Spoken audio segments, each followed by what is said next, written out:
Hello and welcome to Train Signal. You're watching Installing VMware ESXi version 5.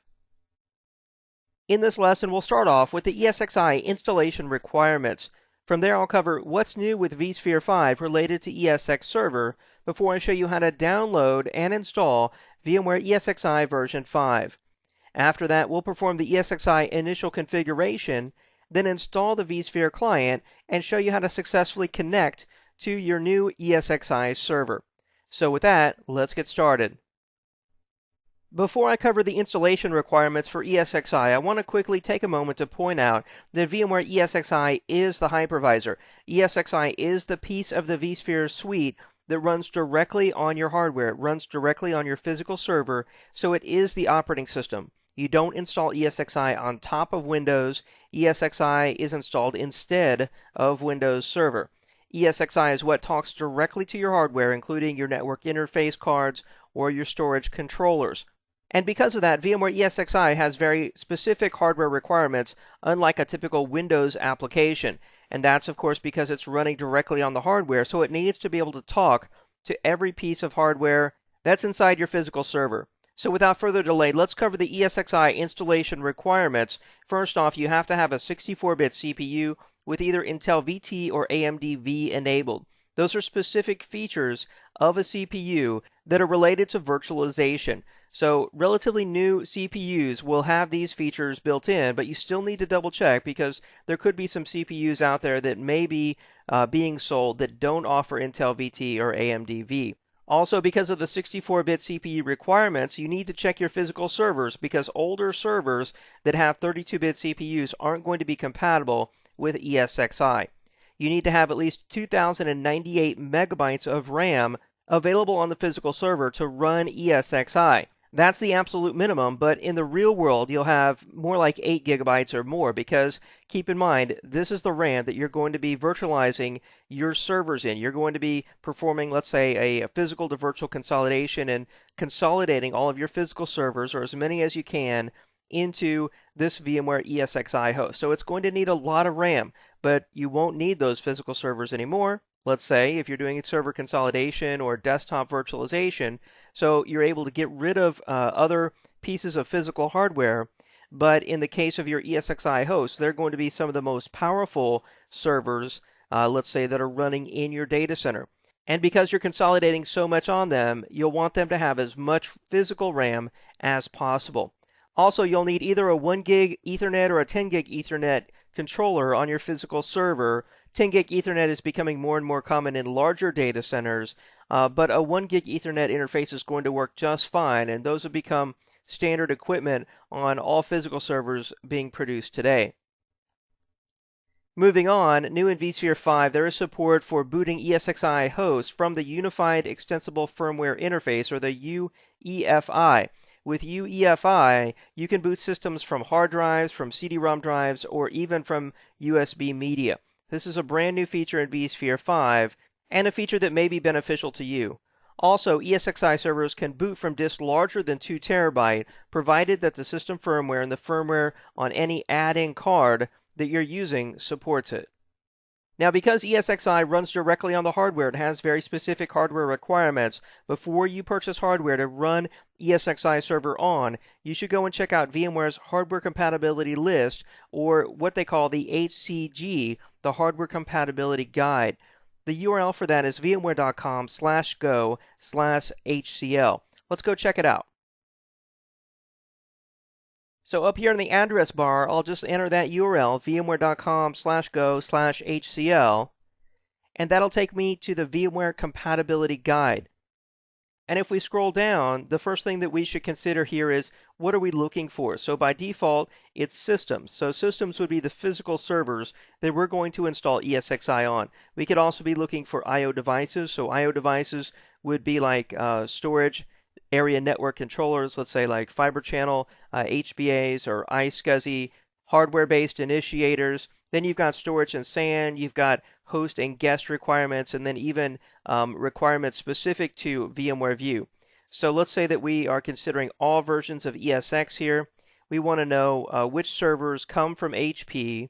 So we'll scroll down here to HP, and we want to know all systems they have that are compatible with VMware fault tolerance. So we can select a specific feature there like VMware fault tolerance. Also notice on the right here, we could even enter information like the amount of memory, the number of cores, or the specific models of CPUs that are in our servers, and see which versions of ESX or ESXi or even specific vSphere features are compatible with those servers. So here I'll just click Update and View Results. If we scroll down here, we can see which physical servers from HP are compatible with VMware ESXi, what version of ESXi they're compatible with, and then whether or not they're compatible with VMware fault tolerance. So here's the physical servers. It tells us the minimum server requirement, such as the CPU series, the type of system, a number of sockets, maximum amount of memory, number of cores. It tells us about the processor that would be found in that system, the version of ESX that it's compatible with, and then specific VMware fault tolerance features that they may or may not be compatible with. So this VMware compatibility guide is an extremely powerful tool that you need to be using before you purchase physical server hardware to run ESXi on. Now if we go back to our slides, I should also mention that you can even run ESXi inside VMware Workstation or Fusion, but it can only be done for testing purposes. You also need to make sure that the laptop or desktop system you're running it on has a 64-bit CPU and is AMD V or Intel VT compatible. It will also need quite a bit of RAM to be able to run ESXi, especially if you start adding other servers, let's say like a Windows virtual machine to run VMware vCenter or maybe even a virtual storage area network appliance. You should know that VMware fault tolerance has more specific hardware requirements. If you're interested in using VMware fault tolerance, you should read more about it, and in there you'll find the specific system requirements, but you can also use that VMware compatibility guide that I just showed you. And then finally, VMware Storage is going to have its own set of requirements. You saw how you can go and search the VMware compatibility guide to find storage that's certified and compatible with VMware ESXi and vSphere. So keep that in mind. The typical virtual infrastructure is made up not only of physical servers that are running ESXi, but also of some shared storage where the virtual machines are stored. New with vSphere 5, you'll find that there is no more ESX server. ESX server has been deprecated or discontinued. There is now only ESXi server, being the hypervisor that's loaded directly on the physical servers as part of vSphere. And this was something that VMware actually said was coming back when they announced vSphere 4. They said that in the future, with the next major release of vSphere, there would be no more ESX server with the Service Console. That Red Hat Linux-based Service Console required more frequent updates, and it had a larger attack surface than the very thin ESXi server. Plus, maintaining two platforms really didn't make sense for VMware. It took longer to install and boot ESX server, and it used more resources to keep that Service Console up and running. With ESXi, it is a Type 1 hypervisor just like ESX server was. It's much thinner, it requires fewer updates, it's more secure, it still has a very thin local CLI, it installs and loads super fast, something you'll see in this lesson, and you can still perform all the same advanced features that you could do in ESX on ESXi server. Now that we've covered the installation requirements for ESXi, we're ready to get started downloading it and installing it. One of the very cool things that VMware's done is that they've made the entire vSphere suite, which includes ESXi, available for a free 60-day evaluation. You can register for that evaluation and download the entire suite from vmware.com/tryvmware. Or if you have a registered license, meaning you've already purchased VMware vSphere, you can download the ESXi ISO file from vmware.com/download. By the way, ESXi is a 321 megabyte CD ISO file. You can actually burn that ISO file to a physical CD if you want, and put that in your physical server's CD DVD drive and perform the installation from there. If you're testing out ESXi in a lab environment, maybe you're running it inside Workstation or Fusion, you can simply mount the ISO directly from the Fusion or Workstation interface. Finally, if you want to do a mass deployment or you plan to do a mass deployment of ESXi, you can use the new vSphere 5 Auto Deploy feature, which would take the ISO file and allow you to do a mass deployment of ESXi over the network. In our case, I've got a registered license of VMware ESXi, so we'll go over to the download site and I'll show you exactly which file you need to download so that we can start the installation. Here I am at vmware.com/download. This is the VMware download site. If we go down here, the very first file that I can download is ESXi image, which is actually VMware ESXi. It includes the VMware tools, and as you can see, it's 321 megabytes, and it is an ISO file. That's actually the link you click on right there. But let me scroll down a little bit so you can see some of the other files available from this site. Like I said, the first file is the ESXi image. It's the ISO file. Notice that it says it requires a 64-bit capable server, and that's what you would use to either perform a brand new clean installation or to upgrade to ESXi 5 from, let's say, ESXi version 4 or 4.1. There's also an ESXi offline bundle. This offline bundle would be used with VMware Update Manager to actually deploy VMware tools out to ESXi servers. And it's also used with VMware Auto Deploy, like I was talking about, which can be used to do a mass network-based installation of VMware ESXi. There's also other files available from this download site, such as the vSphere Management Assistant.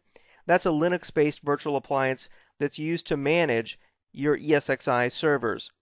Here you can also download the VMware vCLI, which is a command line tool that would allow you to administer ESXi servers from Windows. Moving on down, this is the same place where you download VMware vCenter Server, as well as the vCenter Server Appliance. That's the appliance-based version of vCenter that's new with vSphere 5. Of course, we have lessons later in this series on installing both vCenter Server in Windows, as well as the vCenter Server Virtual Appliance. Additionally, you can download the VMware vSphere client from this interface, or I'll show you how to download it through an ESXi or a vCenter server later in this lesson. Now in my case, I've already downloaded the ESXi installation file. That's the 320 megabyte ISO file that you see right here. In fact, let me show you the file in my download directory. Here's the download directory where I store the ESXi installation image. You can see the name of the file here is VMware VMvisor installer 5.0. So that's ESXi version 5.0. This is the build number here, the 381646. Your build number will likely be very different because over time, as they release more and more bug fixes or patch levels to it, that build number increases. It runs on the x86 architecture, and this is the 64-bit image. There is only a 64-bit image, but that just happens to be in the file name. Notice that it is an ISO file, and it's around 321 megabytes as the download site specified. And if we look on the left-hand side here, there's actually a little icon next to this ISO file because I have one of those DVD burning packages installed where I can actually right-click on this and I could go down and I can open it with Power2Go, which just happens to be the name of the program on my local computer that came with the system when I bought it. And I could use that to burn this to a physical CD image. I could take that image and then insert it into my physical server and perform the installation that I'll show you from there. So if you're planning to install ESXi on a physical server, I recommend that you now go and do that because you'll need that CD image. You'll have to insert the CD into the physical server, boot the server up. You may need to press like escape to get to a boot menu where you can select which device you want to boot from in case the CD drive is not at the top of the boot order.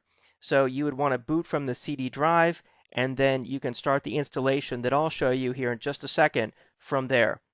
Now in my case, because video recording the console of a server where you're installing ESXi is difficult, I'm actually going to be installing ESXi in Workstation for the purposes of this demonstration. That's one way to try out ESXi in a lab environment, but of course you cannot use it in any way for production. So before I do that, let's go back to our slides where I want to cover the ESXi installation steps. Here are the 6 steps that you'll follow to install ESXi server onto a physical host. Of course, like I said, number 1 is you'll burn that ISO image to a CD and you'll put it in the CD drive of your physical server. You'll want to make sure that VT is enabled in the server BIOS before you start the installation. That's really easy to do. Go into the server BIOS configuration and there'll be a checkbox in there or a menu option to enable or disable Intel VT or AMD V. From there, you'll boot the CD, and like I said, you may need to select the boot menu or use the boot menu if the boot order doesn't specify to boot from the CD drive before the hard drive. From there, you'll answer the installation questions, reboot, and then you'll be ready to use ESXi. You'll perform the initial configuration, which I recommend, and then connect to that ESXi server with the vSphere client. Now, I'm about to show you these steps starting with step number 4. I've already inserted my ISO image or my CD into the drive, and then I'll show you what it looks like to boot up the server. We'll answer all the installation questions, we'll reboot it, we'll perform the initial configuration, download the vSphere client, install it, and then connect to the ESXi server using the vSphere client to prove that it's all working. So now let me go over to my server console where we'll start the ESXi 5 installation. Okay, I was booting up my physical server here on the console where I've already inserted my ESXi installation CD. And I quickly hit the escape key because on this server, that brings up the boot menu. So this server wasn't programmed to automatically, with the boot order, boot from the CD-ROM drive first. So I had to hit escape to go into the boot menu. So I'll just go down here to the CD-ROM drive and I'll press enter. On your server, however, the boot order may be different and it may just automatically boot up from the CD-ROM drive. And then what very quickly comes up is the ESXi 5 standard boot menu. So this boot menu is the very first thing you see when you boot from the ESXi 5 installation media. And if you don't do anything, it'll automatically go into the ESXi 5 standard installer. Otherwise, you could use the arrow keys here to go up or down and select to either manually use the installer or to boot from the local disk. You can also press tab to edit options here, but that's really more of an advanced topic. If you don't do anything, you just let it sit here, it will automatically boot the standard installer. So that's what I'm going to do is I'm going to press enter to boot the installer and get started installing ESXi. And then at this point, we're loading the installer. We haven't started installing ESXi yet. We're just loading the files we need to start the installation process.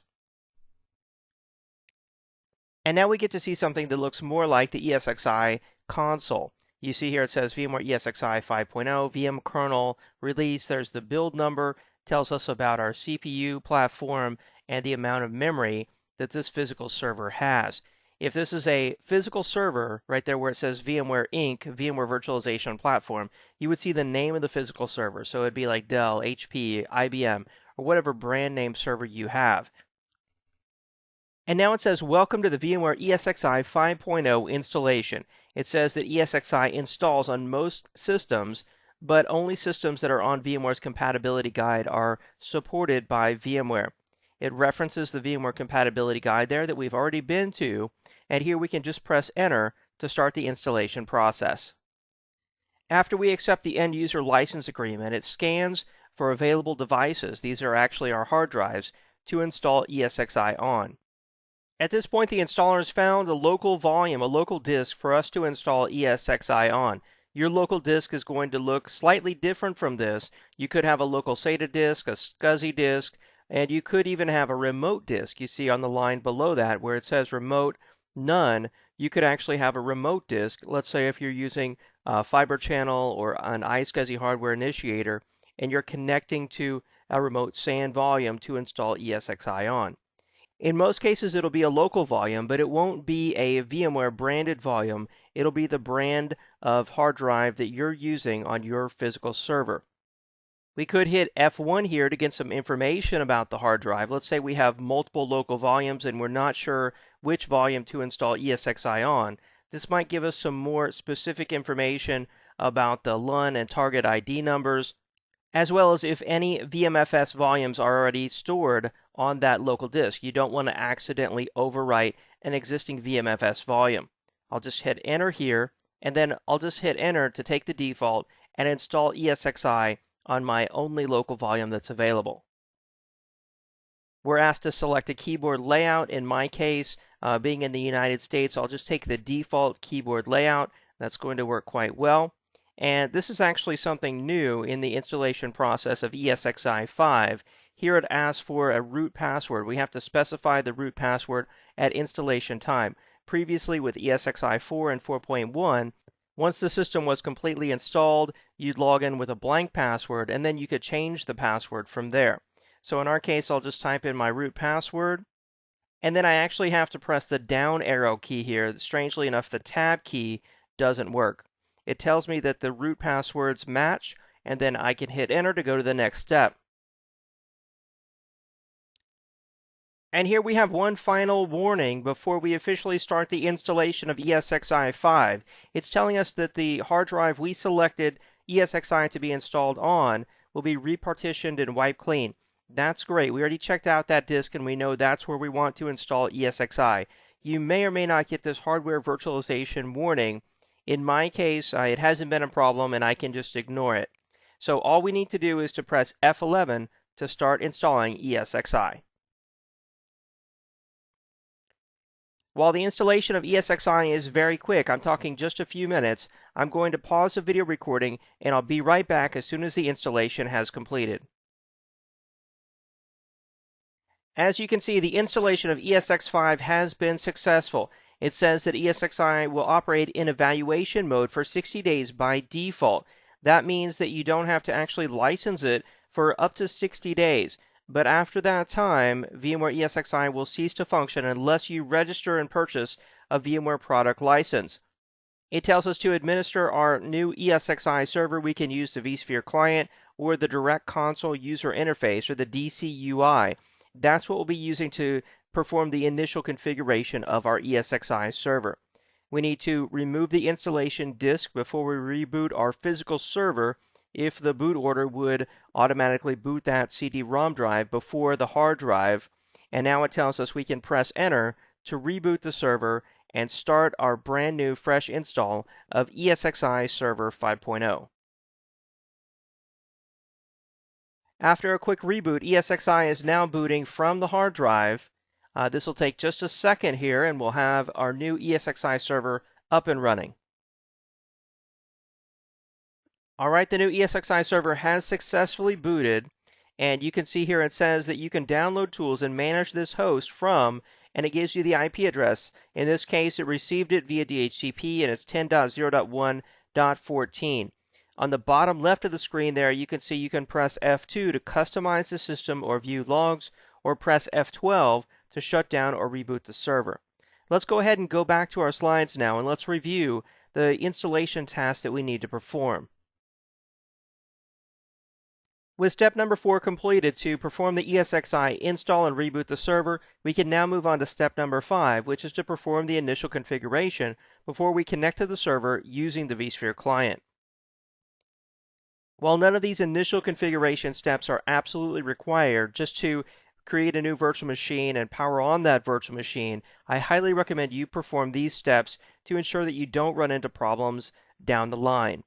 Basically, what we'll do here is to log into the DCUI, or the Direct Console User Interface. That's the interface you see directly on the physical server console. We'll configure a static IP address instead of the default of a DHCP dynamic IP address, configure the subnet mask, default gateway, DNS servers, the host name for the server, and then the domain that that server is going to belong to. And then, assuming that this is an enterprise infrastructure with a DNS server, you'd want to add all of your ESXi servers and your vCenter server to the DNS infrastructure so that you can reference them by name as well as IP address. Optionally, you can configure NTP on the ESXi server, you can connect the ESXi server to a SAN, configure lockdown mode, enable tech support mode, and even remote tech support mode.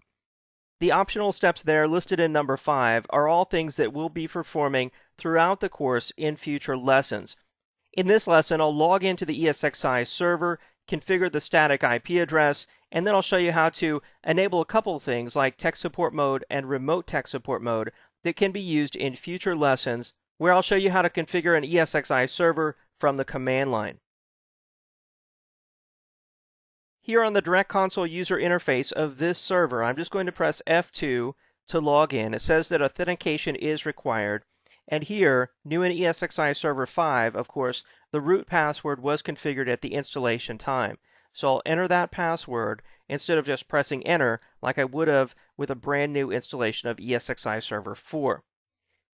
Here inside the Direct Console user interface, you can configure the root password, which we've already done.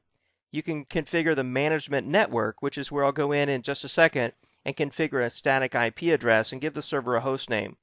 You can restart the management network, test the management network to ensure that the settings that you're using are correct and that the server's host name has been successfully added to the DNS infrastructure. You could go back and restore network settings. You could configure the keyboard. You could go into troubleshooting options, which is where you'll find the tech support mode and remote tech support mode, view system logs, view support information, and even reset the system configuration back to the defaults.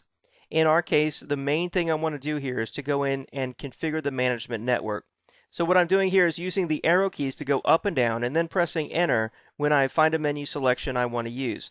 I'll press enter on configure management network, and then I can press enter here on the network adapters. Now we just have one network adapter on this server, and notice that there's an X next to it right there.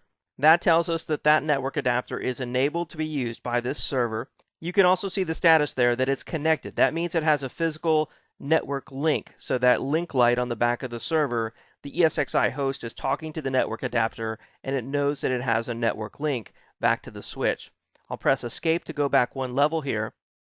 And then if you are using VLANs, this is where you can configure those. But we're going to go into the IP configuration. I'll press enter on that and then go down here to set static IP address and network configuration. I'll press the space bar there.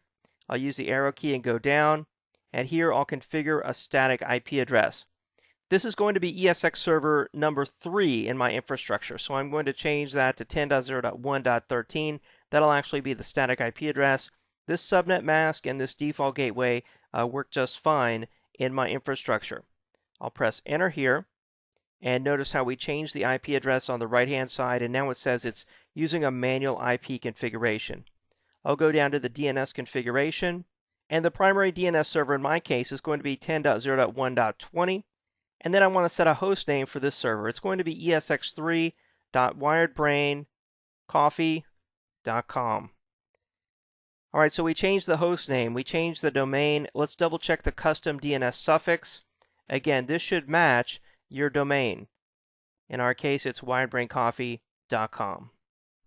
And at this point, those are all the network settings I want to change. So I'm going to press escape to go back one level.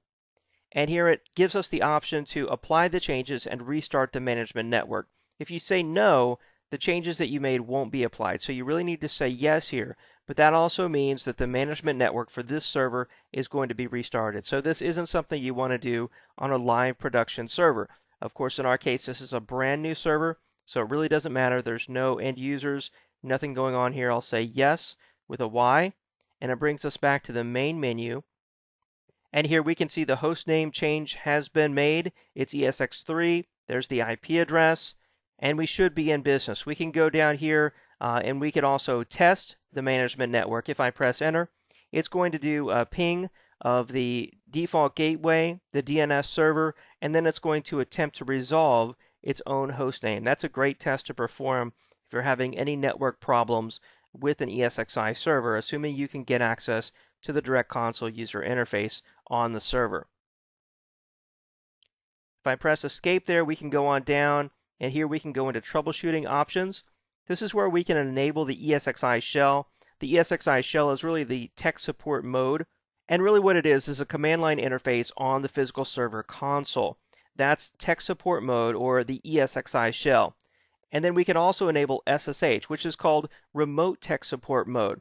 So all we have to do on these is press enter like that, and we've enabled remote tech support mode, or the SSH server. You would then use an SSH client to connect to the ESXi server so that you could administer it from the command line. And then the same thing here for tech support mode, which says enable ESXi shell. I'll press enter on that. Now it changed to disable ESXi shell, and you see on the right hand side it says ESXi shell is enabled. And that's how we enable the local command line interface and the remote command line interface over the network on an ESXi host. That's not something that's required to do when you first install the server. It's just something that I typically do because I have experience and I want to make sure that that remote tech support mode and local tech support mode are always available for me to use if there's a problem and I can't access the graphical interface. For more information on administering ESXi from the command line, watch my lesson on that topic later in this course. Now I'll press Escape to go back one level.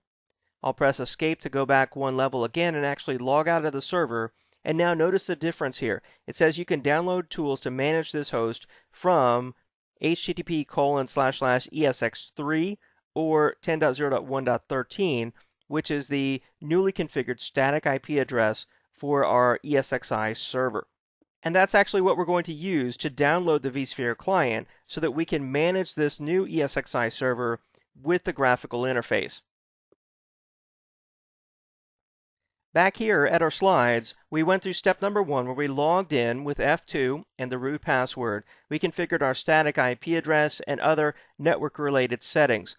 If you haven't already, you should go to your DNS server and you should add this ESXi server as well as your vCenter server that you'll be installing later in the course so that you can contact those servers by network name as well as by IP address. Now let's move on and talk about installing the vSphere client. With vSphere 5, the vSphere client is available in either the traditional Windows version or a new web-based version. However, only the Windows version offers 100% of the features that you'll need today as a VMware admin. The vSphere client is now downloaded directly from VMware.com, although you can go to an ESXi host or a vCenter server to direct you there. The vCenter client is also found on the vCenter server installation media. The hardware requirements to run the Windows version of the vSphere client are relatively low. Just about any workstation, desktop, or laptop that you would use today will work just fine to run the vSphere client. The Windows version will require that you install the .NET client if you don't already have that installed, and the web-based version of the vSphere client will require you to install Adobe Flash. I've got another lesson in this course that covers how to install and use the new vSphere web-based client. So in this lesson, I'll be showing you the traditional Windows-based vSphere client. To get started with the installation, I've opened up my web browser here, and I'm just going to type in the name of the new ESXi server using the domain name that I added to my DNS server. This is the standard security warning here. I'll say that I want to add an exception for this host. I'll confirm the security exception. And then this is the home page for the new ESXi server that we just finished installing. Notice here that we can download the vSphere client. That's what I'll do in just a minute. But also notice that you can download VMware vCenter. That'll actually take you to VMware's website where you'll need a license to download vCenter, or of course you could use the 60-day evaluation.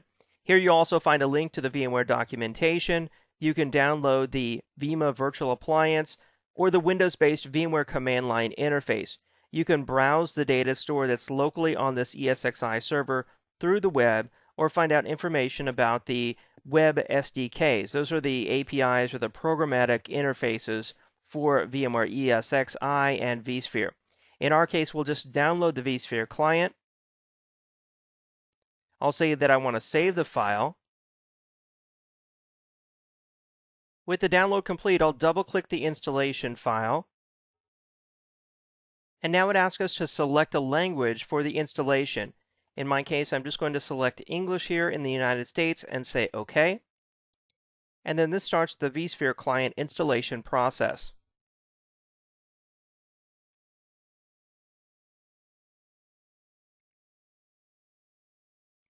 At this point, we get a welcome to the installation wizard for the VMware vSphere client version 5.0. I'll click Next here. I'll accept the end user license agreement. And now we're prompted to enter our customer information. I'll just type in my name here, and then our organization, wiredbraincoffee.com. I'll click Next here. We'll accept the default installation for the vSphere client and program files, VMware, infrastructure, and then click Install to begin the installation process. And there we go. The installation of the vSphere client has been completed. I'll just click Finish here. And now we can go down to our Start menu, and then into All Programs, and down to VMware, where you'll find the new VMware vSphere client. I'll click on the vSphere client there, And then this brings up what you traditionally see when you start the vSphere client. In our case, we can connect to our ESX server by hostname here since we entered it in our DNS, and then we can log in with the default root and administrative password that we set. You can also use your Windows session credentials here if you're using the vCenter server, or if you've configured your ESXi server to use Active Directory authentication. Note that you would have also had to have logged in with your Windows domain credentials in order for those servers to pull your credentials and authenticate you when logging into the local ESXi server or the vCenter server. In our case, we'll just use the default root and the administrative password that we configured for root and click Login. This is the standard certificate warning that you see when you first connect to a new ESXi server or vCenter server. I traditionally check the checkbox right here that says install this certificate and do not display the security warning again for this host or vCenter server. So I'll click ignore here.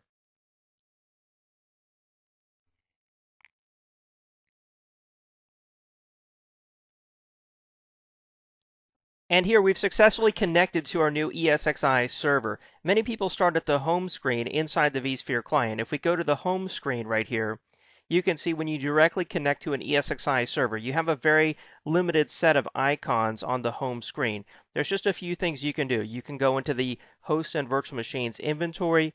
You can go into administration and edit the roles or look at the system logs.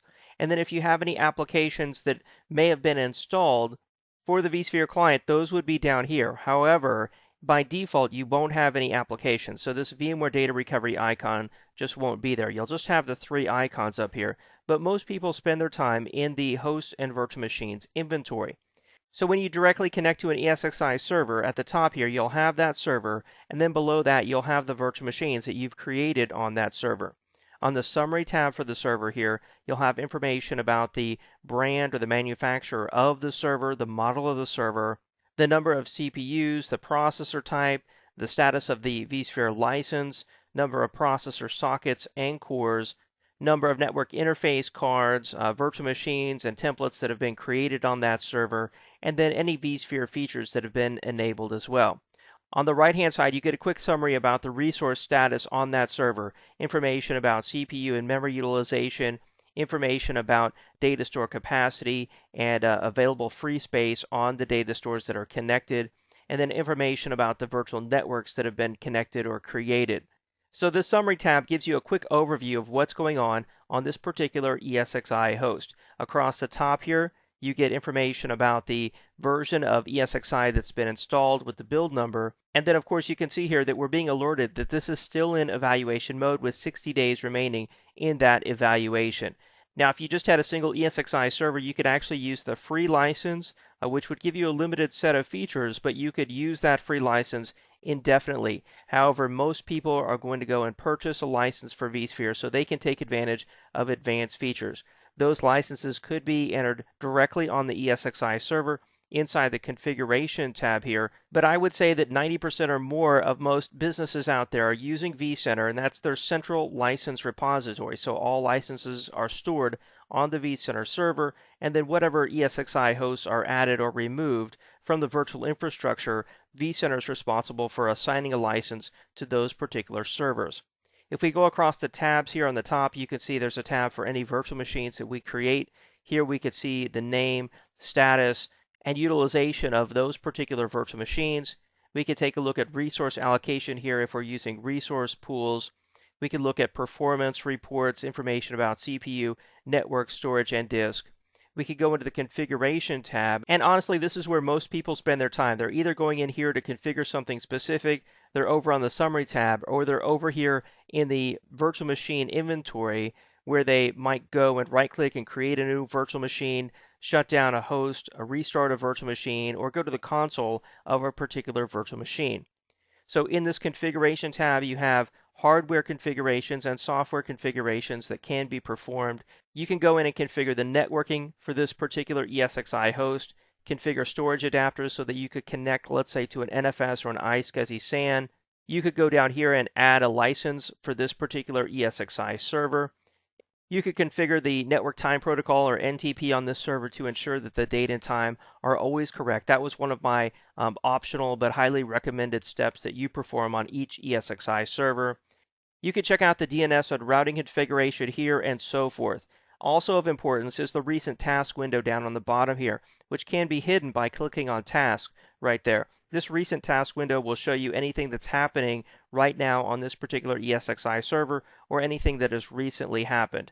You can also go into the events tab here to see what might have happened on this server and the status of those events. You can think of this really as the system log.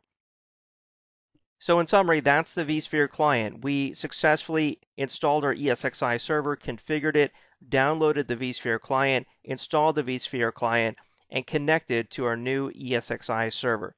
So with that, let's go back to our slides. And that brings us to the conclusion for this lesson. We started off by talking about what ESXi is. It's the hypervisor that installs directly on your physical servers. It acts as the operating system. It's the part of vSphere where the virtual machines will be created and run. It's very important that you're familiar with the installation requirements for ESXi because it is like an operating system and it is running directly on the physical servers. You need to make sure that you check out the VMware compatibility guide to ensure that your physical servers and the components inside will be compatible with ESXi. From there, I quickly talked about what happened to ESX server. That was the version of ESX that contained the service console. That's a Red Hat Linux-based special virtual machine that has privileges to administer that particular ESX host. New with vSphere 5, ESX server has now been discontinued and we only have ESXi. Still, ESXi is fully functional, it's thinner, it's lighter, and it's more secure. From there, I showed you how to download VMware ESXi, and then I walked you through the installation steps. You may need to burn it to a physical CD to put that in your server and boot up ESXi. The installation is quick and easy. You just have to answer a few questions. After we installed ESXi, I walked you through the initial configuration where we went to the direct console user interface. That's the interface that you see directly on the server console where you can perform basic configurations like the IP address configuration, setting the root password, and enabling tech support mode. From there, we downloaded the vSphere client and installed the vSphere client, then proved that we could successfully connect to our ESXi server and manage it directly without using vCenter. Now that we have our ESXi server installed, future lessons will show you how to use vCenter to manage not just one ESXi server, but a whole virtual infrastructure of ESXi hosts. Thanks for watching this lesson covering installing VMware ESXi version 5.